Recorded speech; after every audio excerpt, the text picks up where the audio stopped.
Bonjour à tous, Julien Portfolio. Alors aujourd'hui, on va faire une étude de cas pratique avec la demande d'un abonné, donc Pixie, 22 ans, futur ingénieur, donc fin d'études d'ingénieur en 2026.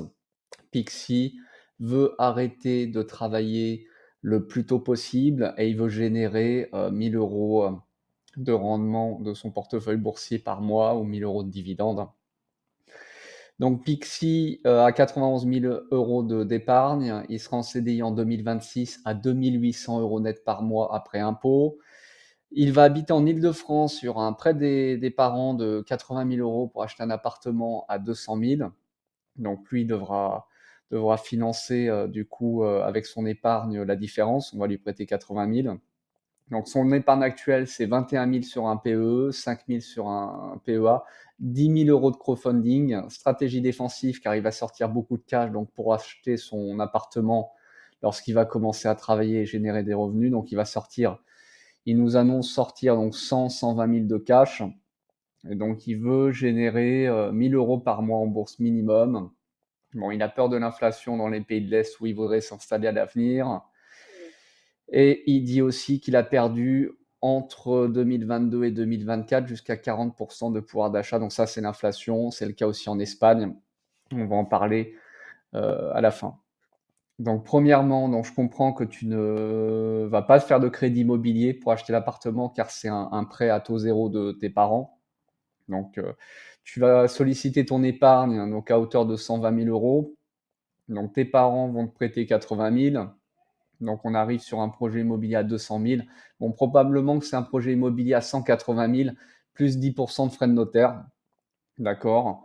Donc tu es en phase de capitalisation. Donc déjà, le crowdfunding, il faut oublier les stocks à dividendes. Il faut oublier. Il ne faut pas que tu fasses la même bêtise que moi. Tu regardes mon portefeuille. Moi, j'ai commencé avec beaucoup de stocks à dividendes. Et là, j'arrive à 40 ans avec un portefeuille à 550 alors que je devrais avoir un portefeuille, je sais pas, 750, 1 million. Donc j'ai fait beaucoup de bêtises. Donc ne fais pas, Pixie, les mêmes bêtises que moi. Ne fais pas de stock picking. D'accord. Alors voilà ce que je vais te recommander. Donc déjà, tu oublies les stocks de dividendes. Tu dois focus sur la croissance tout en évitant l'impact fiscal des dividendes. Donc surtout que tu es célibataire, donc 3 000 euros net par mois. Tu me dis qu'après impôt, tu auras 2 800 net de dispo. Donc on va faire simple. On va prendre un ETF MSCI World sur PEA. Donc ETF MSCI World sur PEA. Donc ça, c'est le nouvel ETF de Damundi qui vient de sortir. Donc ETF MSCI World, performance annuelle, donc 10% par an sur les 10 dernières années. Donc j'ai découvert ce nouvel ETF d'Amundi qui a de nombreux avantages selon moi. Donc ETF ultra diversifié, donc 1400 entreprises de 23 pays développés dans le monde entier. Bon, il y a quand même 70% de US avec un rebalancing selon les capitalisations, Nvidia, etc. 6% de Japon, 4% de Royaume-Uni, ensuite 2-3% Canada, France, Suisse, Allemagne, etc. Donc ça, ce que j'aime bien avec ce nouvel ETF, c'est qu'il y a des frais de gestion à 0,20% par an, donc légèrement en dessous du produit concurrent de d'iShares, BlackRock. Un prix de départ à 5 euros, donc ça c'est bien pour un débutant qui ne peut pas acheter des parts à prix élevé. Il est coté sur Euronext Paris. Il est capitalisant, donc il y a pas d'impact il n'y a pas d'impact fiscal sur les dividendes en fait, hein. Donc ça, c'est bien. Il faut que tu ailles chercher en fait de la croissance. Donc ce que tu fais, c'est que tu maxes ton PEA jusqu'à 150 000 et ensuite, une fois que tu as rempli ton PEA à 150 000, tu vas remplir ton CTO. Donc avec par exemple un peu de diversification, tu vas sur ACWI où là tu vas avoir une exposition au marché émergent que tu n'auras pas sur le MSCI World classique. D'accord. ACWI, tu pourras avoir de la Chine et capter de la croissance chinoise. Mais ça, c'est une fois que tu auras maxé ton PEA, tu pourras aller sur CTO. Donc, on va prendre en compte deux hypothèses. Donc, première hypothèse, tu mets 1 000 € par mois pendant 15 ans ou 1 000 € par mois pendant 20 ans, d'accord, sur MSCI World. Donc calcul des intérêts composés, donc 1 000 € par mois, donc versés une fois par mois, donc pendant 15 ans. Donc au bout de 15 ans, tu auras un capital de 340 000 $. Bon, tu me dis que tu veux générer 1 000 € par mois, donc 340 000. On va prendre une hypothèse conservatrice de 4 de retrait, donc fois 4 divisé par 100, tu arrives sur un rendement brut à 3 600 par an. On divise par 12, ça fait 1 133. Tu as 1 133 $ par mois qui tomberaient si tu mettais donc 1 000 $ par mois sur l'ETF, MSCI World pendant 15 ans. On a pris une hypothèse légèrement pessimiste, on a 8 de taux d'intérêt. D'accord? Alors que normalement, c'est une performance historique à plus de 10. Donc 340 000 pour moi, ça me paraît un peu juste, Pixie. Je dois t'avouer que j'ai quand même, un chiffre psychologique, un portefeuille à 500 000 $. Donc je vais t'inviter à capitaliser plus et je vais t'inviter à mettre 1 000 $ par mois, pendant 20 ans, donc à un taux de 8 tu aurais 573 000. Ça se rapproche de ce que j'ai en portefeuille. Donc 573, 660 fois 4 divisé par 100, ça te fait du 23 000 annuel, tu divises par 12, ça te fait du 1 900 par mois.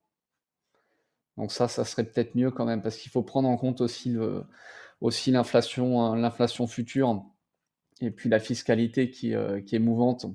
Enfin, tu peux pas savoir où est-ce que tu seras dans 10 ans. C'est, heu, c'est pas possible puisque en France, c'est complètement instable. Dans les pays européens, c'est complètement instable, hein. Tu regardes au Portugal, il y avait un visa RNH 2.0 avec une exonération sur les revenus du capital, hein, pendant, 10 ans, ça a sauté. Donc là, par exemple, un résident fiscal au Portugal, bah, il revient sur une fiscalité à 28 sur les dividendes, c'est complètement instable, hein. Donc il va falloir bouger. En parallèle En parallèle de ça, donc tu investis en fait, on va dire, 80 sur, un ETF MSCI World. Tu mets, 20 maximum d'allocation sur Bitcoin. Maximum d'allocation, donc 20 d'allocation, on va dire 200 $, c'est très raisonnable. Tu mets 200 $ par mois, par exemple, hein, sur Bitcoin pendant 15 ans. J'ai pris une performance historique.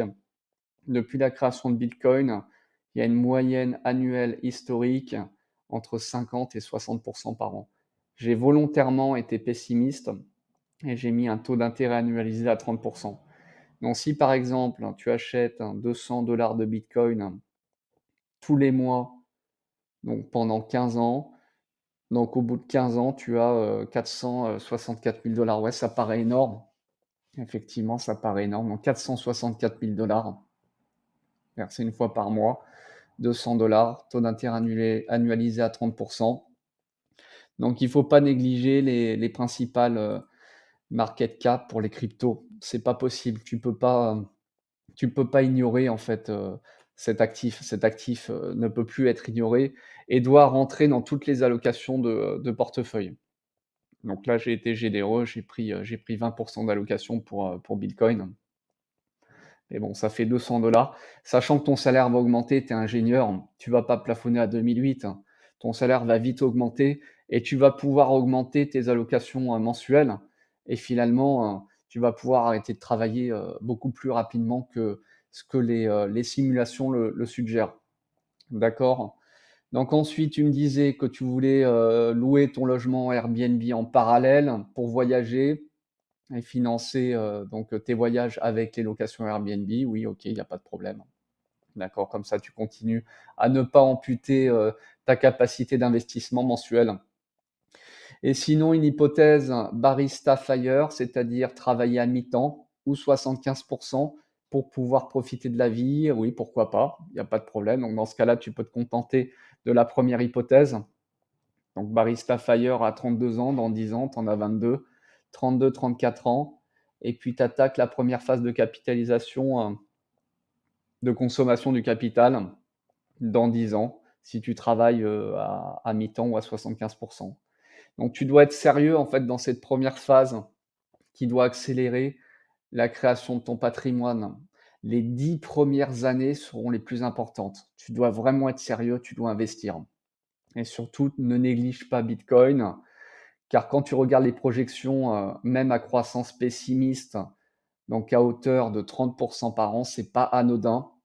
Donc personnellement, moi, mon projet avec Bitcoin, ça serait d'acheter un appartement avec zéro fiscalité lorsqu'il tapera à minima les 500 000. Les 500 000 à échéance, allez, on va dire 2035, d'accord, maximum. Donc imagine, tu utilises ton Bitcoin pour acheter un bien immobilier dans un pays de l'Est que tu affectionnes à zéro fiscalité. Bon, je crois qu'en Allemagne, il n'y a pas de fiscalité sur Bitcoin, mais bon, ça me fait pas rêver l'Allemagne. Donc je m'installerai pas en Allemagne. Eh ben, tu peux déployer les fonds de ta résidence principale sur Paris, tu la revends et tu réaffectes les fonds de ta résidence principale sur Paris sur le MSCI World en DCA ou alors sur des actifs comme moi, diversifiés qui distribuent des dividendes défensifs, comme des CEF Healthcare par exemple, qui sont assez résilients, par exemple, au cycle économique, donc plutôt défensifs. Ça crache du 8,11% de rendement, paiement de dividendes mensuels, d'accord? Ou alors tu réaffectes, ouais, sur un ETF World et tu fais un retrait, conservateur de 4% par an. OK? Donc 4% par an de retrait. Donc ne néglige pas Bitcoin et puis, pour résumer, Pixie, tu es sur la bonne voie pour FIRE, pour moi, avant, tes 32 ans. Si tu suis ce plan très conservateur, sincèrement, tu as toutes les armes en main pour FIRE dans 10 ans. Donc on résume, donc DCA à date fixe, sans jamais timer le marché, jamais. Ne t'éparpille pas dans le stock picking, ne fais pas les mêmes bêtises que moi, ou dans les stocks à dividendes en phase de capitalisation. Donc un seul objectif, le FIRE, tu focus FIRE, tu vis FIRE. Chaque jour de renforcement est un jour de fête. Personnellement, moi j'attends le 20 de chaque mois avec impatience pour renforcer mes positions. Donc là, on est le 19, donc ça sera demain. Donc là, je suis content, je vais pouvoir acheter mes positions et renforcer mon portefeuille. Le marché rouge, tu es encore plus heureux car tu peux acheter des positions à prix dégriffé. D'accord? Donc, disclaimer, je ne suis pas conseiller financier et je ne suis pas habilité à donner de conseils en investissement. Donc, do your own work. D'accord? Ne m'écoutez pas. Conseiller un, consulter un conseiller financier pour faire vos achats en bourse. D'accord? Donc, dites-moi ce que vous en pensez en commentaire et n'hésitez pas à me soumettre des cas pratiques de demande de FIRE. J'adore ça.